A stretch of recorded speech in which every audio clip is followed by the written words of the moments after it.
And we're currently at 3 in a row pan. And just bear with me, sorry, I've just heard an update. And I just want to have a chat on the Game Drive comms. Oh, hold on, I have to wait my turn now. I missed my opportunity. There's something on Cheetah Plains.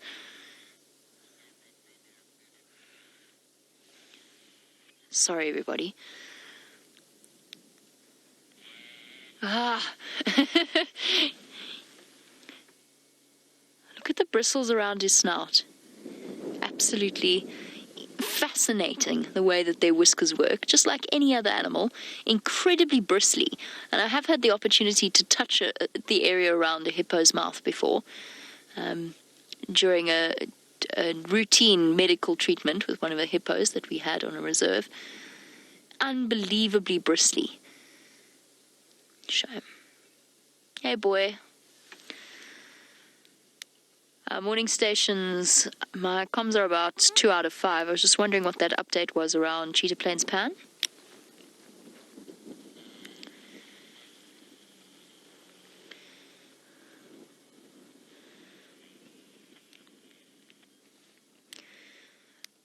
Copy that, thank you. Could I take a standby for that?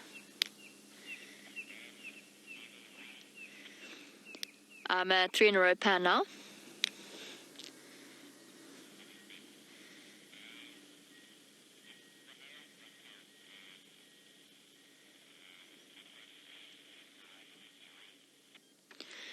Copy that, thanks very much. Sorry everybody, this hippo is lovely, but we have somewhere to go. So we've just got to cover this patch of ground, past the Cheetah Plains antenna that we put up, or the repeater that we put up not too long ago. Oh, I'm so excited. Dave, yes. Remember the conversation that we had where I said we're not going to see this particular animal because they were going in the opposite direction 3 days ago? I was wrong, Dave. I am so glad too.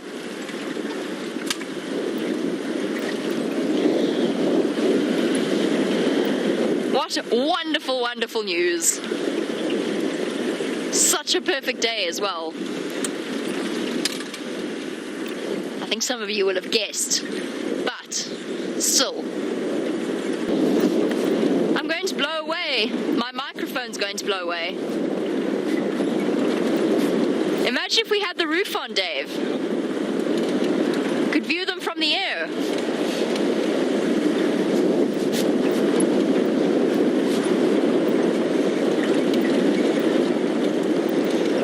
Hold on.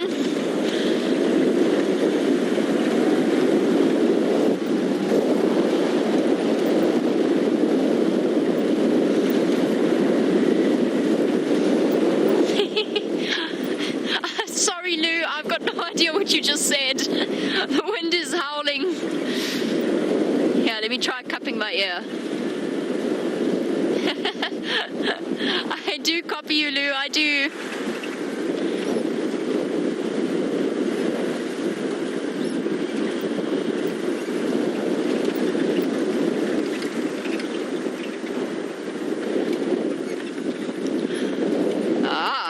James, you want to know on the subject of our roof, how quickly it can be put on or taken off.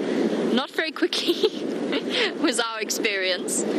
Oh, I'm so excited. Yay! I can see the vehicles. James, it's surprisingly heavy. In theory, we could do it 2 of us at a time. Dave and myself could probably get it on and off, but the other day when we had to try and take it off, it took 5 of us.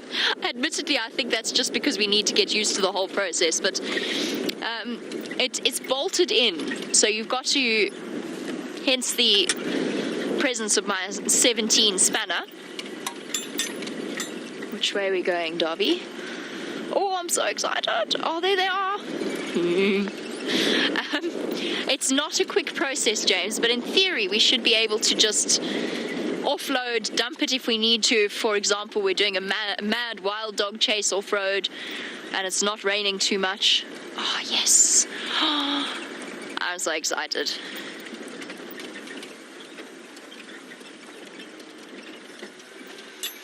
Oh, what an absolute pleasure. I'm so glad I've been proved wrong.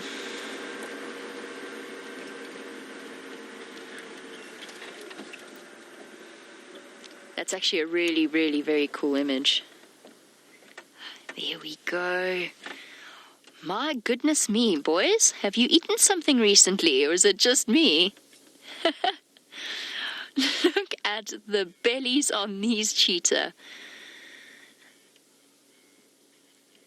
Ah, what an amazing sight. Oh, what's happening there, mister? Find yourself a nice, comfortable position standing on the trees. So for those of you that perhaps are joining us for the first time, this is an incredibly exciting sight. A pair of male cheetah. They're probably, in terms of the animals that we see, these are pretty much the only cheetah that we've actually had the opportunity, apart from the skittish male that sometimes comes through to Djuma. These two males are the cheetah stars of our live safaris. I've never seen them this fat, though. And they're moving about, marking their territory. This is the route that they always follow. They seem to be heading towards Mala Mala, which is why it was so important that we raced in the way that we did. For a creature that is usually incredibly sleek and slender, it's wonderful to see them looking so fat and well-fed.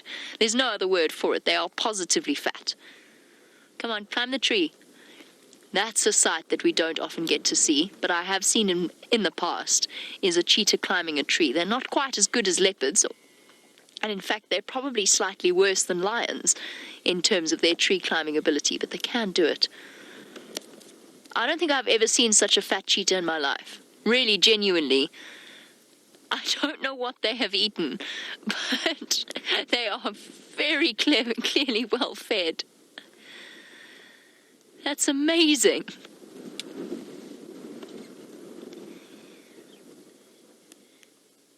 Just goes to show what an impressive physique these animals have. That they are able to gorge themselves to this extent and still remain as athletic as they are.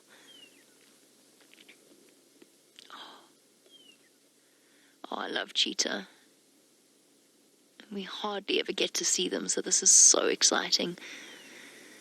One of the things I'm really keen to show you all, and I don't know whether it's ever happened on a live drive, it probably has, given the history of these live safaris, but one of the things I would love to show you. Thank you so much, Andrew. You're welcome. Thank you. Hi, guys. I'll tell you what I want to show you in a moment. Morning, how are you? Good, thanks. Awesome. Yes, little chilly.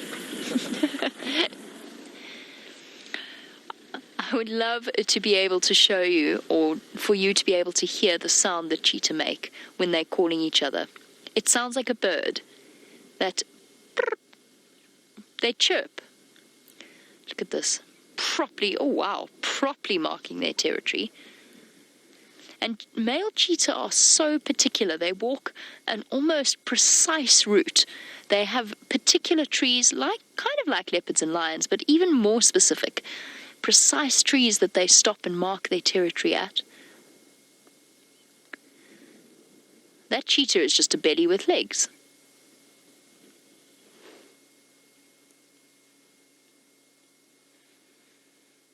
Wow. How lucky are we?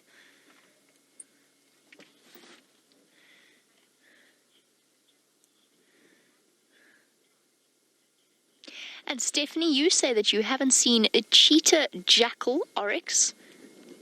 Is that, yeah, cheetah jackal or oryx yet on the drive? Well, I'm very happy to show you cheetah. They are such extraordinary creatures. Sorry, it's time for us to move, actually. Let's go and catch up with them before they disappear across the Mala Mala boundary. It's an absolute pleasure to be able to show you cheetah. You could also see jackal. I'm afraid to say, though, that oryx is probably not going to happen, unfortunately. They are far more arid-dwelling antelope. They are one of my favorite, just by the way. We call them gemsbok. Gemsbok. Gemsbok. That hard G in Afrikaans. And they are absolutely one of my top 5 antelope to see.